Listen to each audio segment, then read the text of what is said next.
He's mentor to some of the chapter's greatest champions, and the eldest of their non-dreadnought warriors in his own right. But how does the High Wolf Priest measure up on the tabletop for Space Wolves?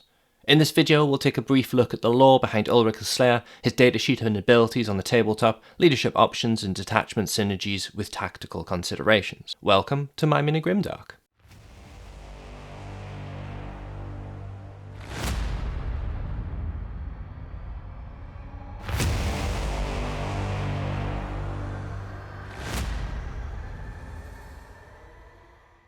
Ulrik was already an established warrior at the start of the First War for Armageddon. He fought alongside the Wolfguard of Lord Kruger's great company, slaying World Eaters beside his brethren. Ulrik avenged the death of his lord. He butchered the trio of frenzied corn berserkers that had cut down Kruger, and he led the Space Wolves to victory himself.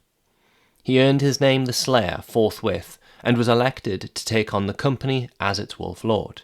Yet, Ulrik declined the offer so that he could continue to fight amongst his brothers, instead taking the position of Wolf Priest for the company. Now, Wolf High Priest, having risen through the ranks, Ulrik the Slayer goes into battle wearing the Wolf Helm of Russ, once said to have been their departed Primarchs. The arcane artifact is said to instill terrible fear into all that are caught in its gaze. Ulrik's wisdom and his experience is a commodity to all of the Wolf Lords, and it's one that they take advantage of. If anyone can traverse the ebbs and flows of battle to find a path to victory, it's him.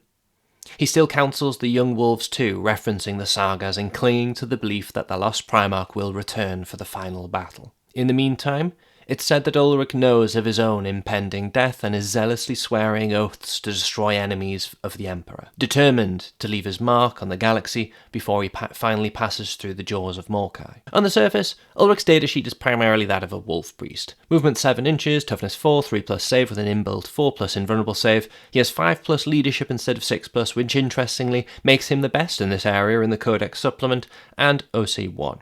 He also has an inbuilt 6+ Pheno Pain for a touch more durability. His plasma pistol is pretty standard, hitting on 2+ for some ranged output if necessary. In melee, his Artificer Crozius Arcanum brings 5 attacks hitting on 2s, strength 6, AP -2 and damage 2. It also has the anti-vehicle and anti-monster 4+ trait. All in all, he's pretty good, even if he isn't great from a datasheet perspective. Ulrik can lead one of 3 units in Bloodclaw's Grey Hunters and Headtakers. We'll take a look at these options in a bit more detail in just a moment. With regards to his abilities, he has 2. For both really, you're going to need to choose either characters, monsters or vehicles at the start of the battle to be his Slayer's Oath. The first benefit of this is the first time Ulrik's unit kills your chosen Slayer's Oath keyword, his unit will then straight away get the benefit of having completed the Detachment saga. We'll come back to this in a moment, but first let's look at the Oathbound ability, which links to the first one. The first part of the ability is simple. It means that Ulrik gives himself and his unit +1 to hit in melee. Perfect, nice, all of his leader units will enjoy this with all of their attacks. The second part is technically great too. If the unit they're fighting is the Slayer's Oath unit, then the Ulrik's unit get +1 to hit and +1 to wound. So let's use Saga as the Beast Slayer as an example as to how these abilities stack with each other. Let's say you're running Ulrik in a unit of Bloodclaws in Saga of the Beast Slayer, and you choose a character unit as your Slayer's Oath. Ulrik's unit charges into combat with a bunch of berserkers, with a Master of Executions leading them. Firstly, Ulrik's unit get +1 to hit because of Oathbound. But because this is the Slayer's Oath target in a character unit as well, his unit also get +1 to wound. They wipe out the target. Next turn, Ulrik's unit charges another unit of berserkers, this time without a leader.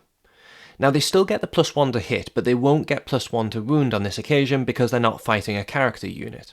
That said, because they did kill one of their Slayer's Oath targets already, they now also get lethal hits from the saga as if the saga had been completed in Saga of the Beast Slayer. Obviously, the extra buff from attaining the saga benefit as if it had been completed is going to be a bit situational. Firstly, it's pretty useless in Saga of the Hunted on the most part, since the +1 to hit and the +1 to wound won't stack with Ulrik's buffs. Secondly, once the sagas have been completed, and in the case of Saga of the Beast Slayer, for example, you'd expect that that's going to happen in okay time, you're going to be in that strange situations where Ulrik's additional buff no longer matters. It's still, strictly speaking, a strong ability.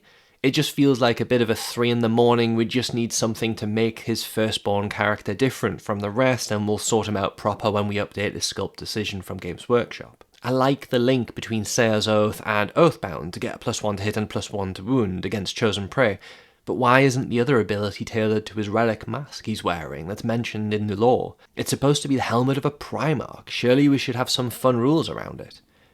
Anyway, his abilities are pretty good, going to great situationally.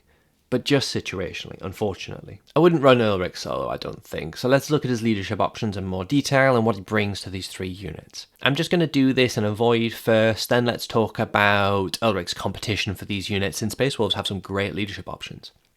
Ulrik has 3 options for bodyguard units. You can accompany Bloodclaws, Grey Hunters, and Wolfguard Headtakers. They're all good options, with Bloodclaws and Headtakers being the stronger choices in my opinion to take advantage of Ulrik's abilities. Looking at Bloodclaws and Headtakers together for this one, they're both equally going to like Ulrik's leadership ability. +1 to hit will take both of the units to 2+ to hit as standard. Against his Oathsworn targets, they'll get +1 to wound as well. That'll take them to 2s, maybe 3s in the majority of instances. It's just a simple but impactful buff. In theory, the Grey Hunters love his buffs in melee too, but Ulrik does nothing for their bolt carbines, so if you're using them as a rounded unit, there really isn't any benefit to roughly half of their output. Additionally, whilst plasma pistols are quite good at short range, Ulrik doesn't really have any notable ranged output to offer, where the battle leader, for example, could be armed with ranged weapons and contribute fully. These are small gripes, but they do make a difference for comparing options. Because Ulrik has the datasheet abilities and traits to better equip him going after characters, monsters and vehicles, I'd argue him into a unit of Headtakers if you're torn. He'll bring something to Bloodclaws, but Headtakers are more likely to be going after the kind of prey that he wants to hunt, so this just feels like it makes sense. Truthfully though, Ulrik just wouldn't be my first choice for any of these units, if I'm optimising my list.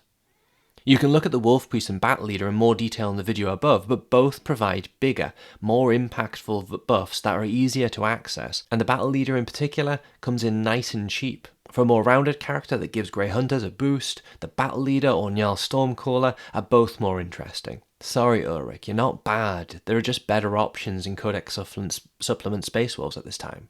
Detachment wise, the big thing to note really is that Ulrik has a weird relationship with Saga of the Hunter, since the +1 to hit and wound from the Saga can't stack with his +1 to hit and wound from his Oathsworn ability. It's not a disaster, it just feels like they both turned up to the party in exactly the same outfit. Awkward. Saga of the Bold will work well for Ulrik in a unit of Headtakers so that they can go about completing boasts. Throw Advance and Charge on them with Alpha Strike and you can reach your Oathsworn targets, or Heroic Resolve for -1 damage for some extra durability. Lethal Hits will work really nicely for Ulrik against characters, monsters and vehicles in Saga of the Beastslayer, since he's usually going to be headed their way on the tabletop anyway, so bung him into a unit of Headtakers with pair weapons again, and watch all of those hits land on 2s with his native buff.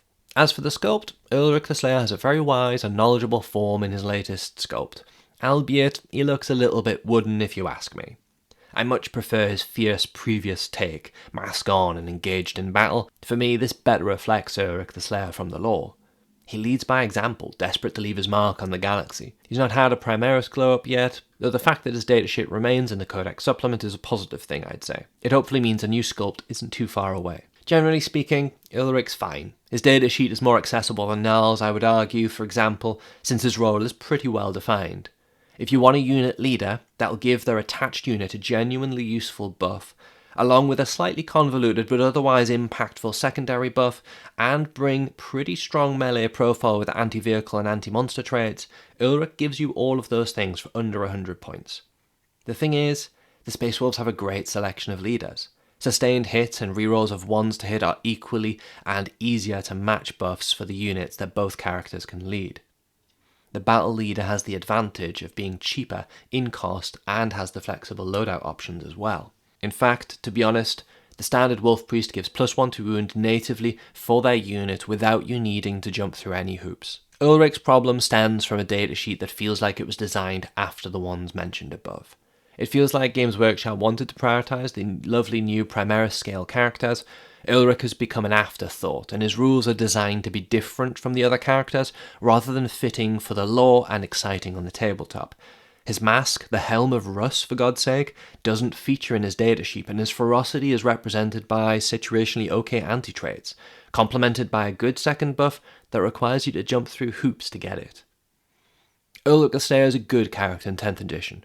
I just much prefer the other options available to Space Wolves at this time on the tabletop. Thanks for watching, keep hobbying.